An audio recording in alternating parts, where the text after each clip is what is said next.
আল্লাহর আরশ কাঁপাই আমি তোমারে পাইছি, আল্লাহর আরশ কাঁপাই তোমারে আমি পাইছি। হাসা কথা। আল্লাহর আরশ কাঁপাই তো তুমি আমারে পাইছো, তখন আমার বয়স আছে 13 কি 14, আর তোমার আছে 30। একজন নাবালক মেয়েরে যখন একজন 30 বছরের আদা বুড়া বেটা বিয়া করবো, তখন তো আল্লাহর আরশ কাঁপবই। Full HD, full HD.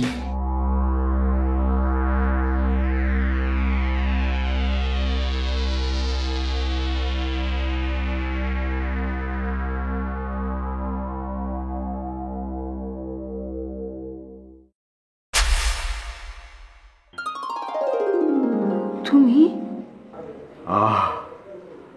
মনটা ভরে গেল। কে রে? এই যে তুমি আমার তুই করে কইলা, মনটা একেবারে ঠান্ডা হয়ে জুড়ে গেল। অন্ত তুমি কইরা কইছি, একটু পরে কইলাম তুই কইরা কইয়াম। সত্য? তাইলে তো বিষয়টা আরো রোমান্টিক হইব। তুই কইরে কইলে বিষয়টা কিন্তু আরো মারাত্মক হইব, আরো দারুণ হইব। বলো বলো গো প্রিয়তম, আমাকে বলো, তুই করে আমাকে বলো। বলো না, এই বলো না, বলো বলো বলো। তুই বাইরে আমার চোখের সামনেতে বাইরে হ।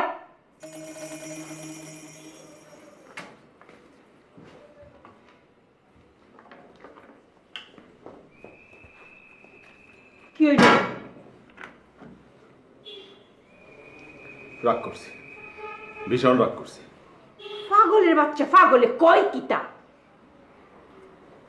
পাগল কইছো ঠিক আছে, কিন্তু পাগলের বাচ্চা কোনটা ঠিক না। আমার আব্বাই কোনোদিন পাগল আছেন না। আমার আব্বাই তার ছেলের বউ হিসেবে তোমার অনেক আদর করতেন, করতেন না? এই তোরে আমি তালাক দিছি, হ্যাঁ? তুই না ডাইভোর্স করাতে বেডা, হ্যাঁ? তুই আমার পিছে গুড়গুড় করস কেন রে? তুমি আমার ডাইভোর্স করছো, কিন্তু আমি তো তোমার ডাইভোর্স করি না। আমি বিষয়টা মানি নাই, আমি এটা মানতে পারি না, কারণ আমি তোমার ভালোবাসি, আমি তোমার অনেক ভালোবাসি।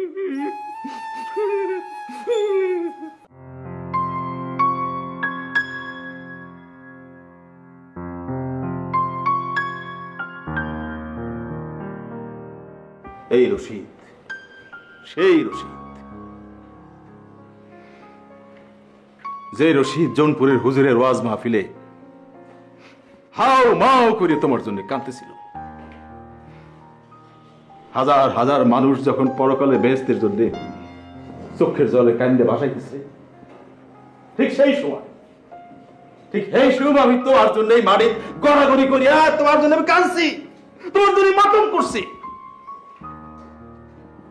হ্যাঁ, সেই আল্লাহর আরশ কাঁপাই আমি তোমারে পাইছি, আল্লাহর আরশ কাঁপাই তোমারে আমি পাইছি। হাসা কথা।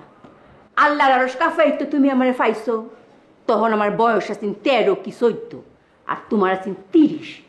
একজন নাবালক মেয়েরে যখন একজন 30 বছরের আদা বুড়া বেটা বিয়া করবো, তখন তো আল্লাহর আরশ কাঁপবই। সি সি জরিনা, সি। আজ এত বছর পর তুমি এটা কি কইতেছো? অক্ষরে হাসা কথা কইতাছি, অক্ষরে সত্য কথা কইতাছি। সত্য তুমি কইতেছো না। বাসর ঘরেই তোমার আমার ভালোবাসা হয়েছিল,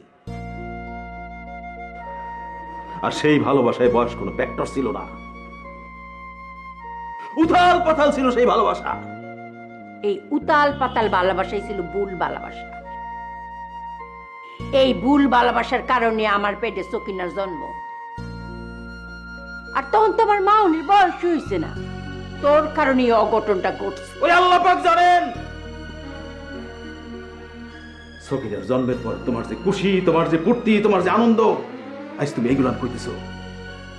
এই জরিনা, এই জীবিকার তাগিদে আমি যদি সৌদি আরব না যাইতাম, তাহলে তুমি এগুলো করতে পারতা। যখন থেকে আমি বিদেশ করা শুরু করলাম, সেই দিন থেকে তুমি আস্তে আস্তে বদলাইতে শুরু করলাম। আমি হাড় ভাঙা পরিশ্রম করে লক্ষ লক্ষ টাকা তোমারে পাঠাইলাম, আর সেই টাকা দিয়া তুমি রঙ্গলীলা করলা, সেই টাকা দিয়া তুমি যা করছি সব আল্লাহর ইচ্ছা করছি। করছি, আমি স্বীকার করতেছি যে আমি করছি। আল্লাহ যা করেন মানুষের মঙ্গলের জন্যই করেন। আল্লাহ চাইছেন যে উজ্জ্বল শ্যামলার লগে আমার সংসার হবে, আর তোমার সাথে আমার ভুল জীবনের অবসান হবে। উজ্জ্বল শ্যামলা, উজ্জ্বল শ্যামলা তোমার চেয়ে ছোট একটা ছেলে, তার লগে কেমনে তোমার বিয়ে হয়, কেমনে সংসার হয়? আমি এগুলো মানি না। তুমি আমার বউ আছিলা, তুমি আমার ভালোবাসা আছিলা, তুমি তাই থাকবা, তোমাকে তাই থাকতে হইব। এই বাগোয়াজ কথাবার্তা বন্ধ হইরা অন বাইরে যাও।